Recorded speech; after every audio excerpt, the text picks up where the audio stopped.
Hi, and welcome to another episode of Hot Takes with me, the Silver Fox. And it has been some time, nearly 2 weeks since my last video.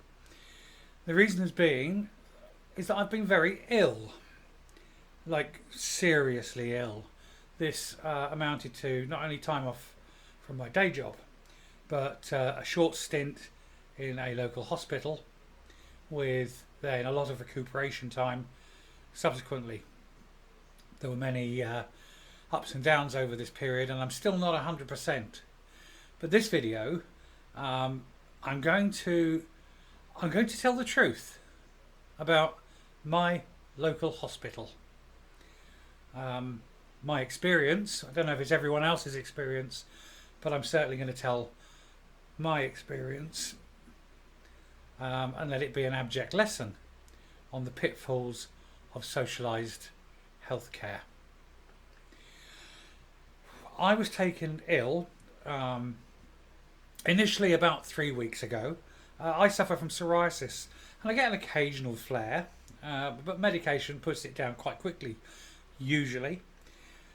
Sometimes I'll get a secondary infection, but again, a few antibiotics and it's gone. And it clears itself within a week or so. Not a major thing. This time the flare came, I took my usual medication, nothing. I got an infection, I got some antibiotics, nothing. And by the Thursday, I came home from my day job and I was in a reasonable amount of pain, quite a lot of pain. I took to my bed that evening and I realised that there's no way I was going to work the next day. I texted them that night, I said, look, give me the weekend, I'll see where we are. Sunday afternoon, I was so excruciatingly in pain that my wife put me in the car and took me to Kettering General Hospital, which is the nearest hospital to where I live. Now, to be fair, I was seen reasonably quickly, and as it happened, one of the sort of passing doctors saw me, noted my condition, and realised that it was a medical emergency, and I got admitted very, very quickly. And I got put in a little side waiting room until a bed became available. This would be about 4 o'clock in the afternoon on a Sunday afternoon.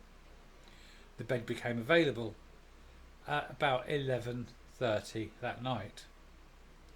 And so for 7 hours or so, I was sat in a horrible little bench in a side room, completely forgotten about. I was taken to the ward and I was placed in bed.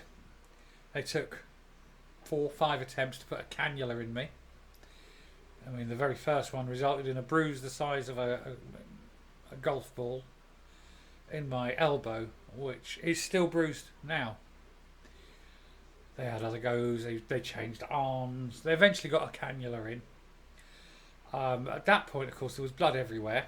The cottons I was in were covered in blood. They also, I'd had to be sick. Now they got a bowl to me. I vomited into the bowl, missed a bit, and so there's a little bit of vomit on the cotton sheet. But at least I was in the bed, and they were giving me pain meds, fluids, and antibiotics IV. And then they measured my blood, and then they took my temperature. And they continued to measure my blood and take my temperature every 2 hours throughout the night.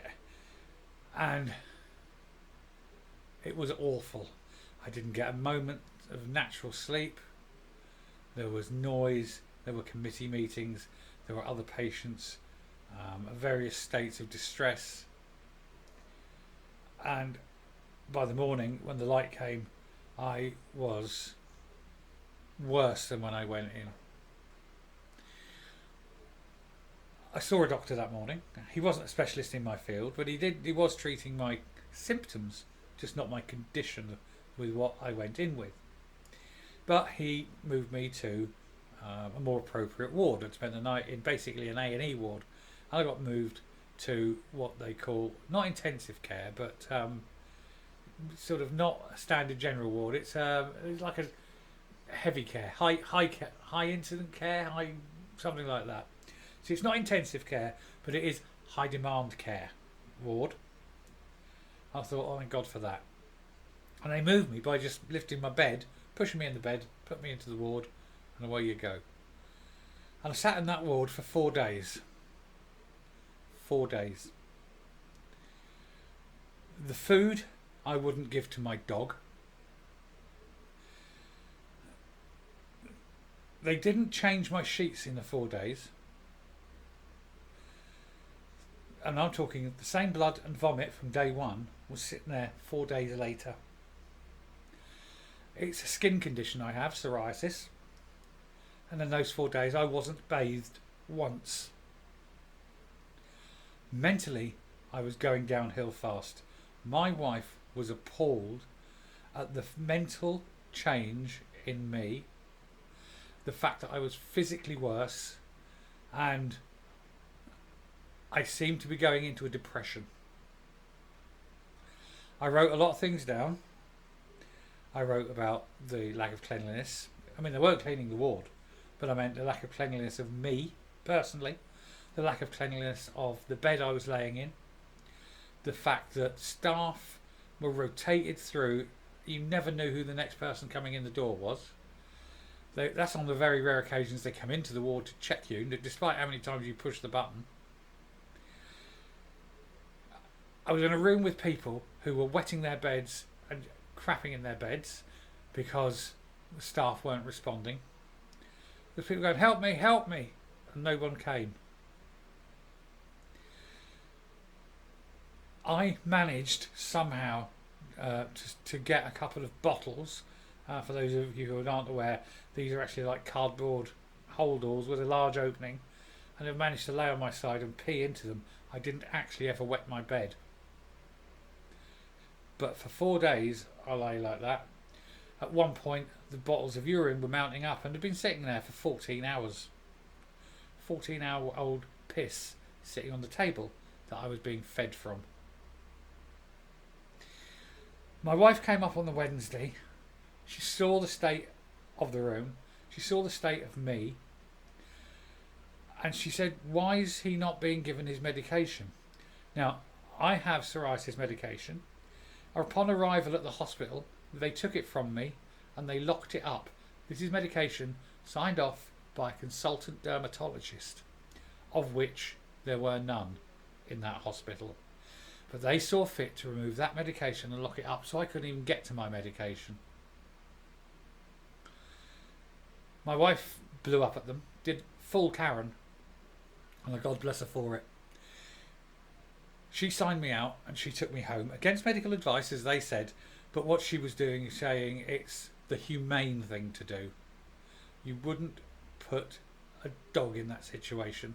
It was like a field hospital. I'm sure that the doctor in charge excuse me, I'm sure that the doctor in charge was a Dr. Mengele, because that's the level of inhuman cruelty that people in that ward that I was with were suffering. There is no dignity. There is no dignity in illness in the NHS. As I say, these men beside me and in front of me were just, releasing themselves into their own bed and sitting in it. This isn't an individual's fault. The nurses that I saw there, the health, they have these things. Used to call them nursing auxiliaries, or they healthcare assistants. They weren't sitting outside having cigarettes and talking. They just weren't in my room because they were in that room and that room and that room. They were worked to death for a pittance wage. Completely understaffed, completely overwhelmed. I saw a whole procession of doctors, not one of whom was a dermatologist. Nobody treated my condition. They only treated for symptoms. I came out on the Wednesday evening, signed out. They gave me some, going away medication. And unfortunately, because of the Jubilee, a lot of places where I would have gone straight private just weren't open. And I couldn't get anything until yesterday morning, Monday. So I phoned up, private dermatologist,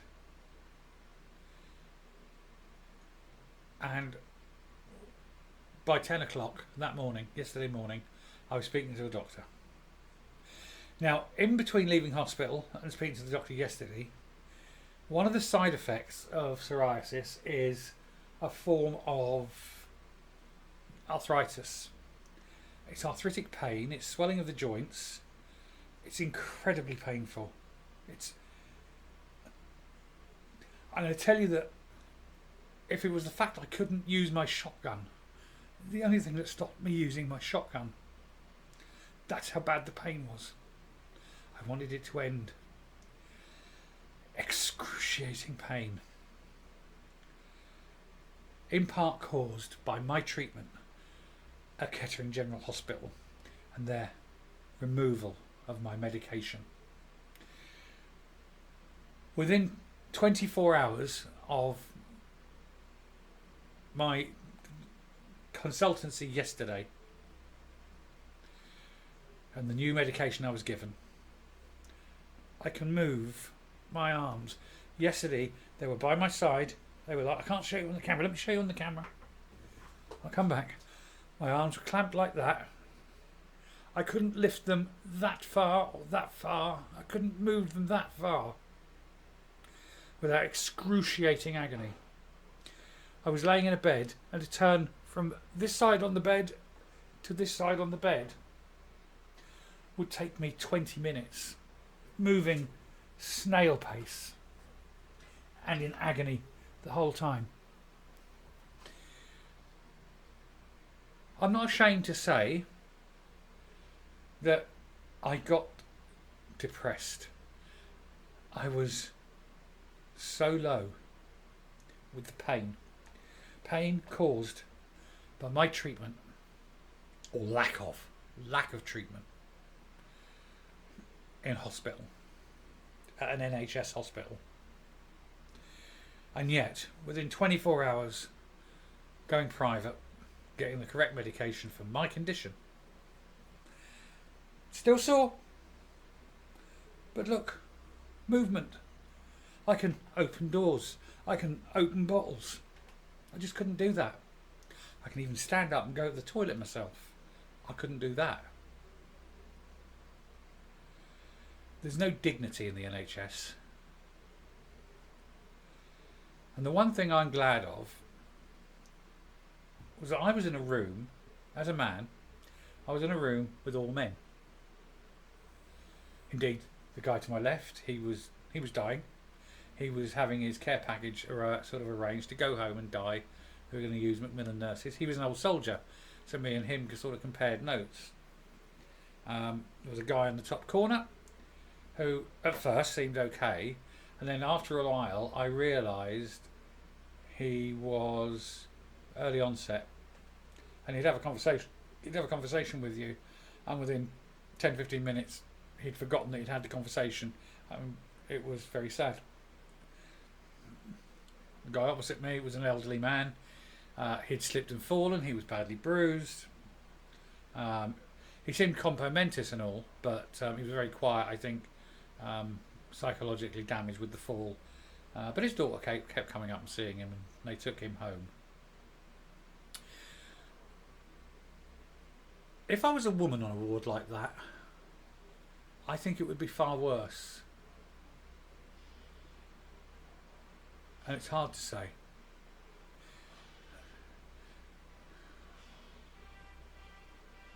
And now my phone's going.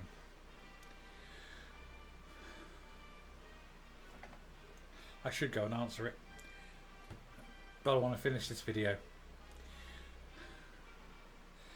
Ladies and gentlemen, if you have an option, and I know not everyone does, but if you have an option of going to an NHS hospital or going private, for the sake of your health, for the sake of your, not just physical health, your mental health, for the sake of your dignity, Dear God, go private.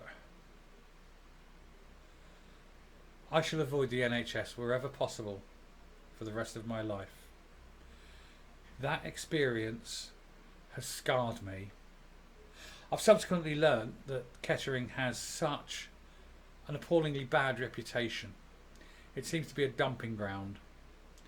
It's where they send all the failures, I think. It has a very low reputation. People I know, neighbours, friends, they all say, oh, you know, avoid it. It's a plague pit. So maybe I've just been unlucky. But I can't see how socialised healthcare can possibly provide when resources are limited. Now I'm making a slow recovery. I mean, I'm still not well. My condition was very, very serious. In fact, if you look up, well, I'm not going to go into details too much, but when I was looking up what my condition was, it was a potentially life-threatening condition. I think had I not got out of that hospital, I maybe would not have got out of that hospital. Anyway, I shall round it off here. I'm going to return to normal after this video. I just felt that this video needed to be made and shown. So thank you for listening if you've listened to the end.